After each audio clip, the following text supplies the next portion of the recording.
The invisible wealth destroyers. Have you ever looked at your bank account at the end of the month and sincerely wondered where all your money went? You know the exact feeling I'm talking about. You earn a decent paycheck. You aren't exactly living like a millionaire. You're not buying sports cars or taking private jets. But somehow, your savings account is looking about as impressive as a stale gas station sandwich. Meanwhile, your neighbor just bought another new gadget. Your coworker is planning their third vacation this year, and you're just sitting there wondering if you're the only person who apparently can't figure out this whole money thing. Well, here is something that might make you feel a little better, and probably a little worse at the same time. Most people aren't actually better with money than you are. They are just making different mistakes. And some of those mistakes are so common and so widely accepted by society that we don't even recognize them as financial traps anymore. We think we're being smart consumers. We think we're being responsible adults or savvy investors, when in reality, we are throwing money away on things that used to make sense, but no longer do. And I spend way too much time analyzing why people stay broke despite earning decent money. If you are tired of watching your hard-earned cash disappear into financial black holes disguised as smart purchases, make sure to subscribe and hit that like button, because what I'm about to share with you today could literally save you thousands of dollars this year alone. The world has changed dramatically in the last decade, but our spending habits haven't caught up.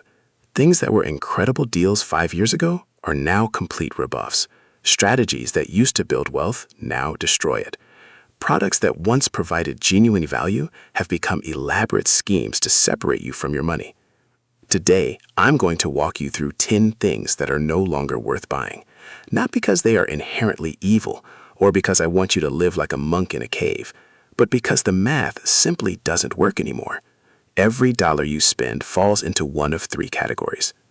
Dollars that generate more dollars, like investments. Dollars that provide genuine necessity, like basic food, shelter, healthcare. Dollars that disappear into thin air. The items on this list have shifted into that third category without people even noticing. Let's dive into number 1. Investments you don't understand. Let's start with something that sounds incredibly responsible and intelligent. Investing. Specifically, investments you do not understand. Now, before you roll your eyes and think, well, obviously, hear me out. The number of people losing serious, life-changing money on investments they can't explain is absolutely staggering. We aren't talking about pocket change here. We are talking about people wiping out years of savings in a matter of months. The cryptocurrency boom created millions of amateur investors who threw money at digital assets they couldn't define if their life depended on it. Startup investing platforms made it easy to fund businesses people knew nothing about. Meme stocks turned the stock market into a casino where bets were placed based on social media hype rather than actual financial fundamentals. Here's what is really happening behind the scenes. One bad investment decision can erase years of careful, disciplined saving. I have seen people lose $10, $20, even $50,000 chasing investments they heard about from a buddy at a barbecue or saw in a TikTok video. They didn't understand the risks, the business model, or the exit strategy. They just knew someone, somewhere was getting rich, and they wanted in. The psychological trap here is incredibly powerful. When an investment goes up, you feel like an absolute genius. When it goes down, you convince yourself it's just a temporary setback or a dip. Meanwhile, your money is evaporating. Let's make this a rule for this year. Knowledge isn't just power when it comes to investing. Knowledge is protection. Every dollar you put into something you deeply understand is a dollar you are gambling, not investing. And in gambling, the house always wins. Stick to index funds, mutual funds, or assets you have thoroughly researched. Moving on to something that hits almost everyone but flies completely under the radar: overpriced car insurance. This one is painful because it is so unnecessary, and it is so incredibly easy to fix. Yet millions of Americans just keep paying inflated premiums year after year. Here's the reality. Most people are overpaying for car insurance by anywhere from $300 to over $1,000 annually. That is not a typo. We are talking about enough money to fund a vacation, make extra mortgage payments, or significantly boost your retirement fund. And the reason they are overpaying isn't because they need premium coverage or because they drive a Ferrari. It's because they haven't compared rates in years, maybe ever. Insurance companies count on what we call customer inertia. They know that you are busy. They know you will just automatically renew your policy without shopping around because it feels like a hassle. So what do? They gradually increase your premiums, banking on the fact that you either won't notice or you just won't bother to switch. Meanwhile, highly competitive companies out there are offering amazing rates to attract new customers, but you will never see those rates unless you actively look for them. Taking 30 minutes to compare rates online could literally save you $1,000. That means you are effectively paying yourself $2,000 an hour for that task. Don't be the person who spends 3 hours researching which $50 coffee maker to buy on Amazon, but refuses to spend 30 minutes to save $1,000 on car insurance. Let's talk about something that used to be the ultimate travel hack, but has slowly turned into a complete scam for most people: Airbnbs. When Airbnb first started, it was magical. You could find affordable, unique accommodations that were way cheaper and much more interesting than a standard hotel room. But that value proposition has been completely destroyed to date by fees, inflated pricing, and ridiculous policies. Here's how the numbers actually work out now. You see a listing for what looks like a reasonable nightly rate. Let's say $150 a night. Great. You click Book. Then you get to the checkout page and discover there's a cleaning fee of $120, a service fee of $45, and various other local charges. Suddenly, your $150 room just became $315 a night. Compare that to a nice hotel room at $200 per night. No hidden fees, daily housekeeping, a front desk for problems, security, loyalty points, and usually the ability to cancel without losing your life savings if your plans change. Airbnbs aren't just more expensive now, they are less convenient. The platform has essentially become a way for property investors to run unlicensed hotels while charging premium prices and providing substandard service. And let's talk about the cleaning fees. You are paying a $120 cleaning fee, but the host still leaves you a binder of chores. You have to do the dishes, take out the trash, run the washing machine, and strip the beds before you check out at 10 a.m. sharp. You are literally paying premium prices for the privilege of doing housekeeping work on your vacation. Skip it. Book the hotel. Extended warranties. Point number 4. The psychology behind this one is fascinating and a little depressing. I'm talking about extended warranties. Picture this. You are standing at the checkout counter at Best Buy. You're about to buy a $500 TV or a new washing machine. Suddenly, the salesperson becomes your absolute best friend. They look deeply concerned about your future happiness. They want to protect you from the devastating financial blow of potential repairs. For just $99, they say, you can have total peace of mind. What they don't mention is that extended warranties are pure profit centers for retailers, with rejection rates that would make a dating app jealous. Extended warranties typically cost between 15% and 25% of the item's price, but the actual claims rate? It's usually under 15%. For every $100 consumers spend on these warranties, only about $12 goes toward actual repairs. The rest is pure profit. But wait, it gets worse. Most extended warranties don't even kick in until after the manufacturer's included warranty expires. And when you finally try to use them, they are loaded with exclusions. Water damage? Not covered. Normal wear and tear? Not covered. You didn't register the product within exactly 14 days using 3 forms of government ID and a blood sample? Warranty voided. The real kicker is that most people just forget they even have them. When something breaks 3 years later, it's such a hassle to find the paperwork and sit on hold for 2 hours that you just go buy a replacement anyway. Take that $99, put it in a high-yield savings account, and self-insure yourself.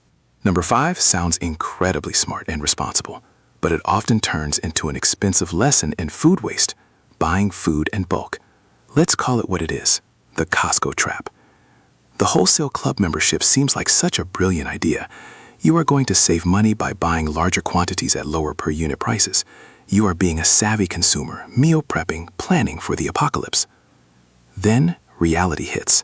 Your refrigerator becomes a science experiment. The average American household throws away about 20% of the food they buy. 20%. That is like taking every fifth dollar bill in your wallet and literally setting it on fire. For a family spending $600 a month on groceries, that is $120 going straight into the garbage disposal every month. That's nearly $1,500 a year. Bulk buying amplifies this problem exponentially. You buy the giant 3-pound clamshell of organic spinach because the per ounce price is incredible, but fresh spinach lasts about 15 minutes before it turns into green slime. You stock up with the best intentions, but life gets busy. You work late, you order takeout a couple of times, and suddenly you are composting $50 worth of produce. The psychology here tricks us. When you buy large quantities, you feel less guilty about waste because each individual apple or potato seems cheap. But the math doesn't care about your feelings. Wasted food is wasted money. Unless you have a massive family or you are rigorously disciplined about freezing and meal planning, step away from the 5-pound bag of avocados. Buy what you will actually eat this week. That brings us to number 6, which gets almost everyone because the marketing psychology is so incredibly powerful. Buying sale items you don't actually need. The clearance rack is a black hole for common sense and disposable income. You walk through a store, you see a bright red tag that says 50% off, and suddenly your brain starts doing Olympic-level gymnastics to justify why you absolutely need this item you had never even heard of 5 minutes ago. Retailers have turned saving money into spending money. Let's say you walk into Target for paper towels. But wait, there is a sale on an espresso machine. The original price was $150, but today only it's $75. Wow, I'm saving $75, your brain says. Except you aren't saving $75. You are spending $75 on an espresso machine you didn't want, didn't need, and probably won't use. The average person spends hundreds, if not thousands of dollars a year on sale items that just sit there. Clothes with the tag still on them, kitchen gadgets taking up drawer space. Here's what makes this so insidious. Every time you buy something on sale that you don't use, you're not just wasting the cash. You are giving up the opportunity cost of that money. That $75 could have gone toward debt, or an emergency fund, or an index fund that would grow over time. Retailers rotate clearance inventory specifically to create a false sense of urgency. The solution is simple, but it requires discipline. Never buy something just because it is on sale. If you wouldn't gladly pay full price for it because you genuinely need it, walk away. Let's talk about something that hits people right in the emotions and the wallet simultaneously. Obligatory holiday and birthday gifts. The average adult spends between $500 and $1,000 annually on gifts for people who probably don't need or particularly want what they are receiving. We have created this elaborate, exhausting system of obligatory gift exchange that enriches massive retail corporations while stressing out consumers and cluttering up our homes. Think about the last 10 gifts you received from extended family or coworkers. How many of those items do you actually use? How many brought genuine value to your life? And how many are currently sitting in the back of a closet, serving no purpose other than generating guilt when you think about throwing them away? We've let the gift-giving industrial complex convince us that love and friendship are measured by dollars spent at a mall. Here's what actually happens. You spend $50 on a gift for your coworker. 6 months later, they spend $50 on a gift for you. You both end up with a random scented candle and a desk gadget you don't want, paid for with money you both could have used to pay off credit cards or buy groceries. It's essentially a complicated money laundering scheme where everyone loses except the store. Gift giving has become a weird financial hostage situation. Nobody wants to be the first person to say, hey, maybe we should stop buying each other stuff. Meanwhile, everyone is secretly hoping someone else will suggest it. Be the brave one. Have honest conversations. Switch to a Secret Santa for big families, or better yet, focus on spending quality time together instead of exchanging plastic junk. 8. Degrees you don't use. Number 8 is a heavy one. It is actively destroying the financial futures of entire generations. I am talking about paying for college degrees you don't use. The higher education system has spent decades convincing society that any degree is better than no degree, completely ignoring the basic financial mathematics of the situation. Today, we have young adults walking across a stage to receive a piece of paper that cost more than a luxury sports car, only to qualify for entry-level jobs that pay less than most skilled trades. Here is a brutal reality check. If you borrowed $80,000 to get a degree in a field where the average starting salary is $40,000, you didn't get an education, you got scammed. The monthly debt payments on that loan will follow you for decades, preventing you from buying a home, starting a business, or investing during your prime compound interest years. The psychology behind this is understandable. Parents want their kids to have a good life. But when the math doesn't work, good intentions become financial disasters. You were told education is an investment in yourself, but investments are supposed to generate a positive return. If your education generates negative returns for the first 15 years of your career, that's not an investment. That is a massively expensive mistake with the graduation ceremony. This absolutely does not mean education is worthless. We need doctors, engineers, teachers, and accountants. But it means you must be strategic. Go to community college for the first 2 years, hunt for scholarships, transfer to an in-state public university, or go to trade school. Borrowing 6 figures to study something with zero clear career path is like buying a Ferrari to deliver pizzas. It just makes no sense. 9. Small daily spending habits. We're in the home stretch. Number 9 seems insignificant on a daily basis, but it adds up to shocking amounts of wealth over time. Small daily spending habits that provide zero lasting value. Yes, we are going to talk about the $6 coffee, but it's bigger than that. It's the $15 lunch because you didn't meal prep, the random $4 energy drink at the gas station, the $10 fast food run on the way home. These purchases happen almost unconsciously. Let's do the depressing math. A $15 daily habit costs you almost $5,500 a year. Most people have multiple of these habits: the morning coffee, the afternoon snack attack, the evening convenience run. You are literally bleeding wealth through 1,000 tiny paper cuts. It is not just about the immediate cost, it's about the opportunity cost. If you took that $15 a day and invested it in an S&P 500 index fund over a couple of decades, you are looking at hundreds of thousands of dollars. Instead, that money is buying temporary satisfaction that is literally forgotten within 2 hours. You are trading long-term financial freedom for short-term convenience. Because these purchases feel insignificant in the moment, your brain doesn't register the danger. Start tracking every single dollar for 30 days. When you see you spent $400 on convenience store snacks and drive-thrus in 1 month, your perspective will change instantly. 10. Overpaying for housing. Finally, number 10. This is the big one. The expense that kills more dreams than any other. Overpaying for housing. Whether you are renting or buying, housing is typically the absolute largest line item in your budget. And because it's so massive, even small percentage mistakes in this category have catastrophic financial consequences. The traditional rule of thumb is that housing should cost no more than 30% of your gross income. But in today's market, people are stretching themselves to the breaking point. They are spending 40%, 50%, even 60% of their income on rent or a mortgage just to have a certain zip code or an extra bedroom. This leaves virtually nothing for saving, investing, or actually enjoying life. You become a prisoner to your mortgage or your rent payment. You are working primarily just to keep a roof over your head. You can't take career risks, you can't start a business, you can't travel. You become trapped in a golden cage of your own making.